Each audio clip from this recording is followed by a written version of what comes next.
Hey everyone, how's it going? Today in statistics we're going to get started with chapter 2. This is a chapter where we start looking at numerical ways of describing a distribution. And we're going to start it off by looking at heights. How tall are people? Let's take a look at this. How does my height compare with other AP Stats students? So below here we've got a random sample of heights of 20 AP Stats students to the nearest inch. So you take a look here, it looks like the shortest person is 56. This one's 61, a couple of people. Over here we've got a little bit of a peak at 66. We've got another peak over here at 70. 66 and 70 are pretty far apart. So I would probably call this a bimodal distribution at this point, since this peak over here at 66 and this peak over here at 70 are kind of far apart from each other. We've got a minimum of 56, like we said. This maximum looks like it's 78. So let's go ahead and describe this distribution. Don't forget that what we're really looking for here in your responses is SOCV, that's shape, outliers, center, and variability, and we want everything in context. We want to start off by saying that the shape of the distribution of heights is roughly symmetric and bimodal. Heights is our context in this situation. We've got outliers at 56 and 78. Of course, you definitely want to calculate that with the IQR, with the Q3 plus 1.5 IQR rule, and then the Q1 minus 1.5 IQR rule. You'll just have to trust me that we've actually done it over here, although with your work you probably want to actually compute that. We've got the mean of the heights is 67.45, and the standard deviation is 4.807 inches. So we have shape right here. We've got outliers. We have center with the mean, and we have variability with the standard deviation. So we've hit every part of SOCV. Question 2a. Ariana is 65 inches tall. What percent of heights are equal to or less than 65? Well, let's do a little bit of counting then. How many of these are equal to or less than 65? Well, this is 1 right here, 2, 3, 4, and 5. So there are 5 heights that are equal to 65 or less than 65.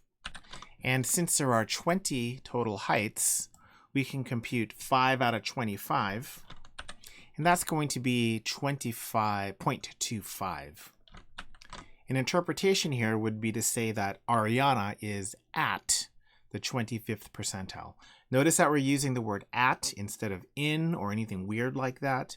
Whenever we talk about percentiles, we want to say that any particular measurement is at the percentile. So at the 25th percentile.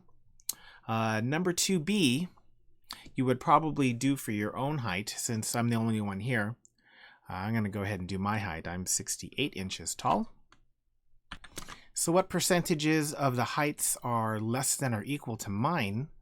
Okay, well, one way to calculate that would be just to take a look at where is 68. Here is 65, 66, 67. Here's 68. And how many are strictly greater than 68?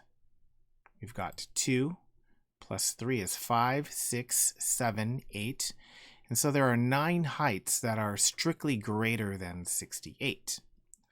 Since we have 20 total heights in the distribution, that means that we have 11 heights that are less than or equal to 68 inches. But of course, we're adding myself to the distribution, so that's not quite right either, because we need to do,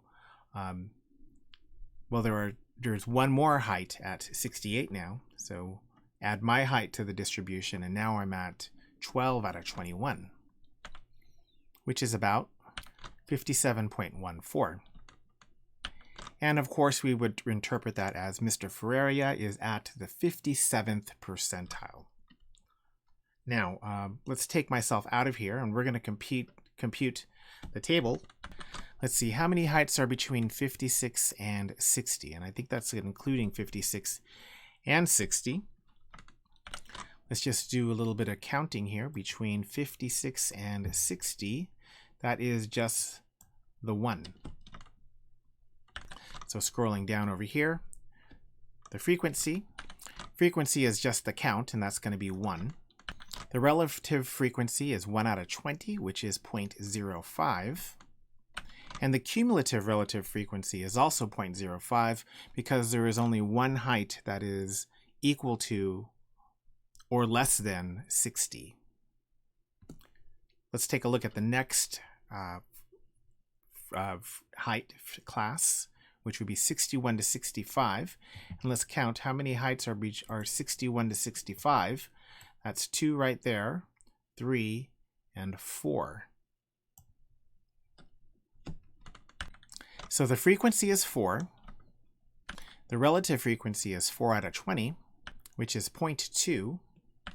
And then the cumulative relative frequency right here at the end, that's going to be 4 plus 1 out of 20, which is 0.25. So that's our cumulative relative frequency. Let's go to the next set of heights between 66 and 70. And let's see what we got. So we have 4 heights that are between 61 and 65. That's 4 out of the 20 heights that we currently have that are in the distribution of heights. So 4 out of 20 is 0.2 for the relative frequency. And then for the cumulative relative frequency, we've got 1 and 4. So that's 5 total heights that are less than or equal to 65. So we're accumulating all of the heights up to this current set of heights. So 5 out of 20, which is about 0.025. It's exactly equal to 0.025. Let's take a look at the next set of heights, which would be between 60 and 66 and 70. And let's count. Between 66 and 70, we've got 1, 2, 3, 4, 5, 6, 7, 8, 9, 10, 11. So there are 11 heights here between 66 and 70. The relative frequency for all heights between 66 and 70 is 11 out of 20, or 0.55. And then the cumulative relative frequency, that's going to be equal to 11 plus 4 plus 1. So I believe that's 16. So 16 out of 20 is 0.8. And what this says is that 80% of the heights are equal to or less than 70 inches. Our next set of heights is between 71 and 75. Let's go ahead and look at between 71 and 75. We've got 1, 2, 3. So only 3 heights are between 71 and 75. 3 out of 20 is 0.15 or 15%. And for cumulative relative frequency, we have 3 plus 11. That is 14. 14 plus 4 is 18. 18 plus 1 is 19. 19 out of 20 is 0.95. Finally, our last set of heights is just this one height at around 78. So frequency is 1. Relative frequency is 1 out of 20 or 0.05. And the cumulative relative frequency is 20 out of 20, which equals 1. So remember what this means. 100% of the heights are 80 inches or less. Now we're going to plot the frequency against the cumulative relative frequency to create what's called a cumulative relative frequency graph. That's a little bit of a mouthful, but the cumulative relative frequency graph just plots, I'm sorry, I made a mistake here, is going to plot the height against the cumulative relative frequency. So the first one is going to be, well, of course, well, let's see. The height here is 56 for the first left end point of the class, is what we call it, the interval. And if you read between the lines, the previous interval here would have been, what would this have been? 51 to 55. So since this would have been a 55 at the end of the previous interval, we're going to put a dot at 55, 0. Now we always start our cumulative relative frequency graphs at 0. And now we're going to take a look at the right endpoint of the next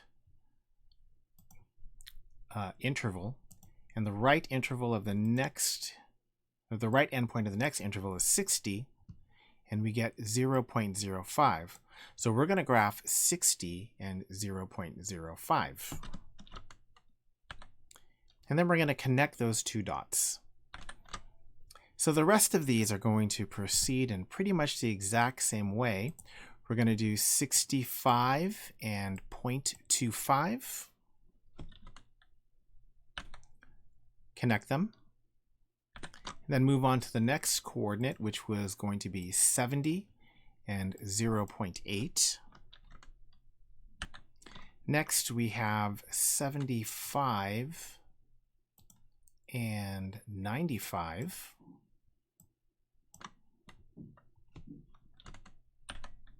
And then last we're going to have 80 and 100%. All right, so there's our cumulative relative frequency graph.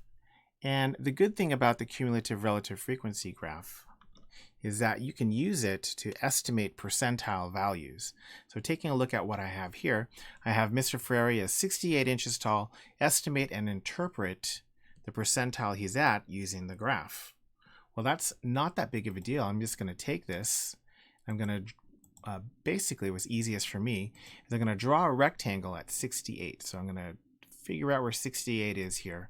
I'm going to draw a rectangle that goes up to the graph and over to the vertical axis. And wherever I hit on the vertical axis, that's going to be my approximate percentile. That looks like about what, 60... Gosh, I hate to say 68 percentile, but that does look around 68 percentile, maybe 66 percentile. And then we can use the reverse process to figure out the 80th percentile. So we're going to draw another box. This time, we're going to start on the vertical axis at 80, work our way sideways, and then down. And that should get us at the 80th percentile, which I believe is going to be 70. Yeah, that's right about at 70.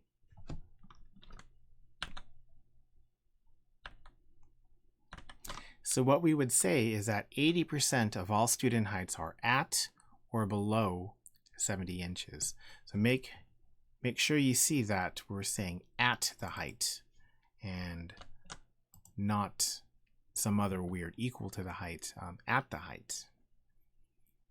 And I think we're ready here to take a look at learning targets.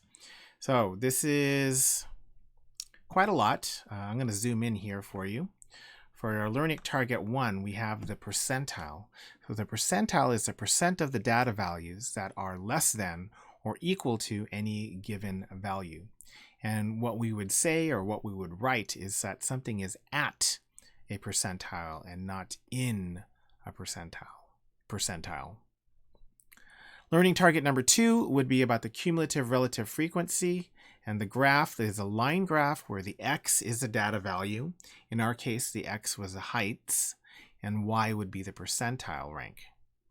So Q1, like always, is the 25th percentile, the median is the 50th percentile, Q3 is the 90th percentile.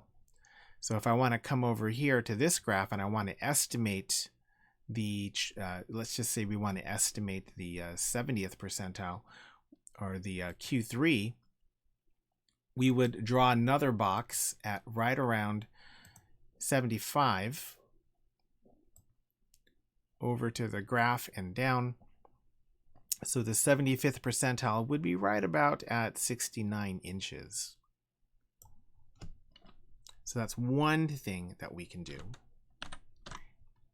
Moving over, we have this idea of the cumulative relative frequency, and this is just plotting the the left endpoint over here, and then the right endpoint of the last interval over here, and then plotting all the right endpoints of the intervals and their cumulative relative frequency.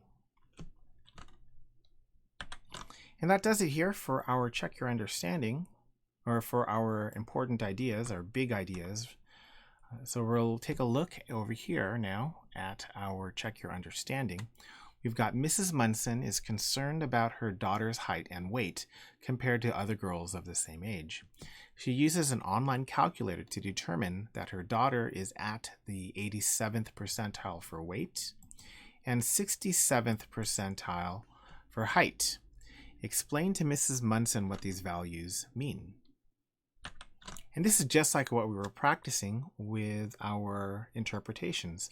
87% of girls of the same age have a weight that is at or below her daughter's weight. And then 67% of girls of the same age have a weight that is at or below her daughter's height. I think I said age, I meant height. Looking at number 2, we've got a cumulative relative frequency graph of lengths of phone calls made from the mathematics department at Gabolat High last month. That's hilarious, Gabolat High School. So what percentage of calls lasted equal to or less than 30 minutes? And here, I think it's nice because it says minutes down at the bottom here. So we immediately know that we're talking about the horizontal axis. So we're going to find 30 minutes.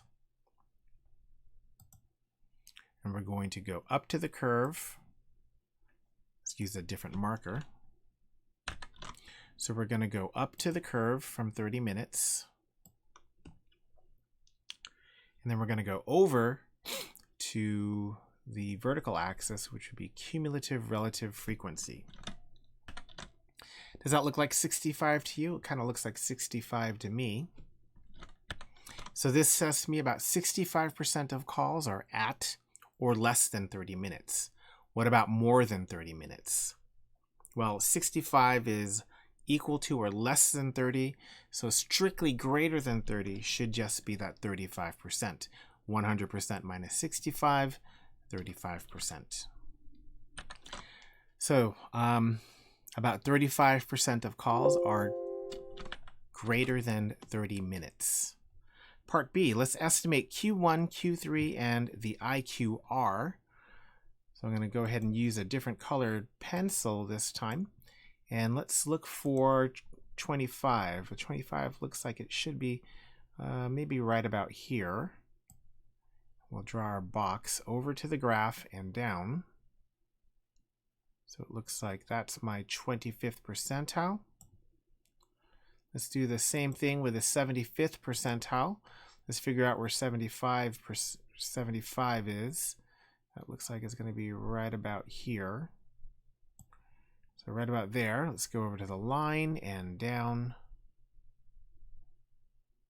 And that will give us our 75th percentile. And I'm estimating those at about 13 and 32 minutes. So if Q1 is about 13 and Q3 is about 32, well, that would mean that the IQR, well, that would equal Q3 minus Q1, and that's approximately 32 minus 13, which is 19 minutes. So that's the end of our look at section 2.1, day 1, our look at percentiles and how they relate to a cumulative relative frequency and a cumulative relative frequency graph. Good luck and have a good night. See you next time for more stats.